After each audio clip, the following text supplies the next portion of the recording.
प्यार वाली ना, प्यार से लड़ रहे हैं, पता नहीं हमारी भाग गए वापस हमारी ऐसी बॉन्डिंग है, इतनी अच्छी बॉन्डिंग है कि रोज लड़ते हैं। और जब तक लड़ते नहीं तब तक मज़ा नहीं आता है। एक्चुअल जो लड़ाई है, ये लड़ाई होते रहना चाहिए।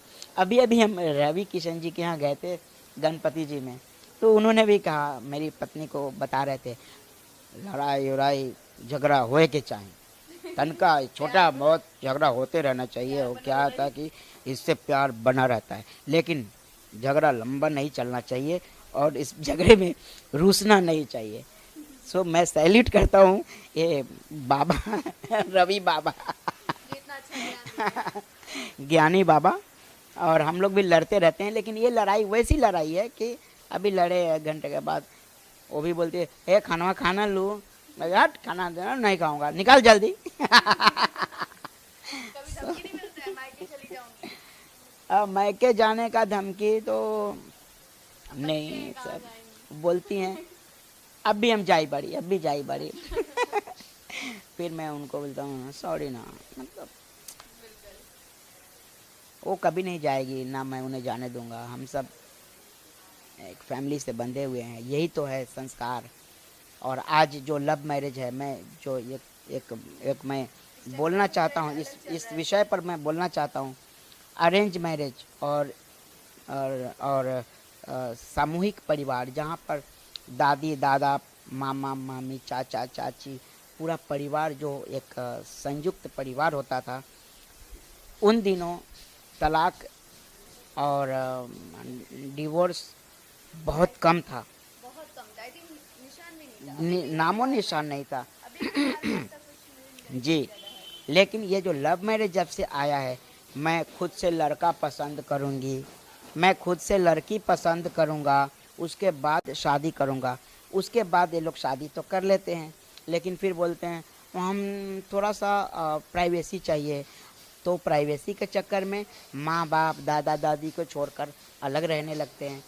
अब उनके बच्चे होते हैं, उनको दादा दादी नहीं मिले, उनको संस्कार नहीं मिला। जो आज इतनी सारी घटनाएं घट रही हैं, बच्चा चोरी हो रहा है, बच्चों के साथ आई एम सॉरी टू से बलात्कार, और इतनी सारी गंदी गंदी भयानक घृणाएं, मतलब घृणित घटनाएं घट रही हैं। ये सब का एक ये भी कारण है कि परिवार संयुक्त परिवार नहीं है। संयुक्त परिवार जो मिलजुल के रहता था, वो आप पति पत्नी कहीं घूमने गए हैं, स्कूल गए हैं, कुछ और काम से गए हैं, तब तक बच्चा कहाँ, आज के बच्चे कंप्यूटर पर या मोबाइल पर होते हैं। और उस समय के बच्चे, जब परिवार संयुक्त परिवार होता है, तो बच्चे दादा दादी के गोद में होते हैं, और दादा दादी उसके लिए कंप्यूटर होते हैं, वो उस ज्ञान का खजाना है। दादा दादी गूगल है, जो आज का गूगल लोग सर्च करते हैं मोबाइल पे, वो गूगल दादा दादी होते थे और होते हैं आज भी। अगर आप परिवार के साथ रहते हैं तो आपका बच्चा संस्कारी बनेगा, उनको गूगल की ज़रूरत नहीं पड़ेगी, उनको कहीं और सर्च करने की ज़रूरत नहीं पड़ेगी। आपको भी मैं, खुशबू जी, आप भी जो भी मैरिज कीजिएगा, जैसे भी शादी करना, अपने पति के परिवार को बांध के चलना। मैं भी सोच रही हूँ सरप्राइज शादी करूँ सर। एकदम सरप्राइज शादी कीजिए, ज़रूर कीजिए, लेकिन आप वो प्राइवेसी, मेरी भी कोई लाइफ है यार, मैं अच्छा ज़िंदगी जीना चाहती हूँ, मैं भी सेपरेट रहना चाहती हूँ, मेरी कुछ ज़िंदगी है, मेरे कुछ ख्वाब हैं, ये सब में प्लीज़ मत जाना। आप परिवार को बांध के चलना। अब तक तो ऐसा कुछ करने का नहीं था, लेकिन आपके सुनने के बाद और जो इरादा था ना पक्का हो गया, अब तो बिल्कुल नहीं करना। बिल्कुल नहीं। आपके जो भी बच्चे हों, उनको दादा दादी का प्यार मिलना चाहिए, उनको चाचा चाची ताई, बगल वाली आंटी, उसके बगल वाली आंटी। क्योंकि जब आपकी बेटी 14 साल की हो रही होगी, 15 साल 18 साल की हो रही होगी, जब गांव से गुजरे, जब कहीं से गुजरे, अगर किसी ने उसकी तरफ गलत नियत से देखने की कोशिश की, तो कोई ना कोई टोकेगा, ए क्या है, ये उसकी खुशबू की बेटी है, ए ठीक है। लेकिन अगर आप प्राइवेसी में रहेंगे, अगर आप सेपरेट रहेंगे, अगर आप नहीं गांव में नहीं मुझे इस जगह अच्छा नहीं लग रहा है, चलो डार्लिंग हम कहीं और रहते हैं, उस समय आपके बच्चे को देखने वाला कोई नहीं रहेगा। जब आप काम पे चले जाएंगे, तो आपके बच्चे को मजबूरी में गूगल का सहारा लेना पड़ेगा, मजबूरी में व्हाट्सएप, यूट्यूब, फलाना डिम का। और वो बच्चे फिर आपके साथ क्या करेंगे आप सोच लो। जब आप बूढ़े होंगे, जब आपको आपके बच्चे की ज़रूरत होगी, तब आप खाली अकेला हो जाएंगे और आपका बच्चा अपने बच्चे को गूगल सिखा रहा होगा और वो कहीं और होगा और आप अकेले। आपकी सच में गाइस सोच बहुत अच्छी है। अगर यही सोच हर किसी के अंदर हो तो कोई भी अनाथ आश्रम ना हो या फिर कोई भी वृद्धा आश्रम ना हो। अलख जगाना पड़ेगा, और शुरुआत किसी न किसी को शुरुआत करनी होगी। 2 दिन पहले मैंने देखा कि 3 महीने से बिहार बाढ़ में डूबा हुआ है और किसी का ध्यान ही नहीं है।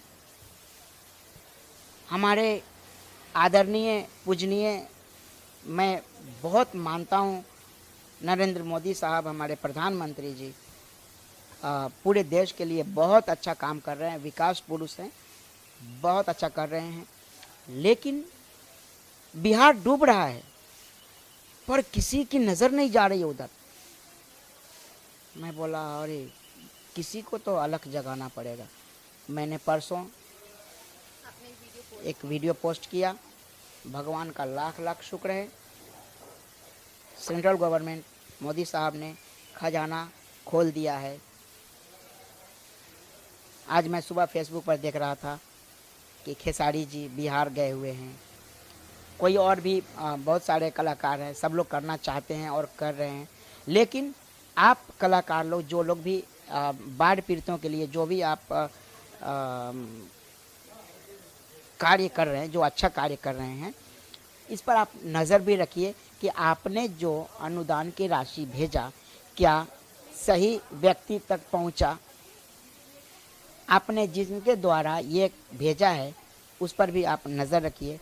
ऐसा तो नहीं कि आपने लाखों भेजा और 5, 10, 20 बिस्लरी की बोतल पहुंचा कर लोगों ने फ़ोटो पोस्ट कर दिया और वाह वाह वाह वाह, कहीं ऐसा तो नहीं हो रहा। तो कृपया करके आप लोग जो अनुदान दे रहे हैं, जो भी आप बाढ़ पीड़ितों के लिए कर रहे हैं, उस पर आप नज़र भी रखिए। बिल्कुल आपने सही कहा। खैर सर, आज के लिए हम लोग रहने देते हैं क्योंकि हमारी बातें तो कभी ख़त्म होने से रही। आज के लिए विराम देते हैं हमारी बातों का। बस लास्ट हमारी यूएनएन के लिए, अपने दर्शकों के लिए कुछ बोलना चाहेंगे? मैं यूएनएन के दर्शकों को फिर से नमस्कार करता हूं और इसी तरह हमें प्यार देते रहिए। इंडस्ट्री में भी हर तरह के लोग होते हैं, अच्छे बुरे सब होते हैं। और हालांकि जो कलाकार होता है वो कभी बुरा नहीं होता और जो बुरा होता है वो कभी कलाकार नहीं होता। Love you. क्या बात बोलिए। Thank you so much sir. तो ये थे हमारे साथ के गोस्वामी जी, जो सालों से सबके दिल पे राज करते आ रहे हैं और हम सब कहेंगे कि ऐसे ही सर आप सबके दिल पर राज करते रहें, लेकिन हमारे साथ बने रहें। जल्द ही मिलेंगे कुछ नए स्टोरी के साथ, लेकिन तब तक के लिए लेते हैं विराम क्योंकि टाइम बहुत ज़्यादा हो चुका है। तो देखते रहिए यूएनएन, क्योंकि इसमें कुछ खास है।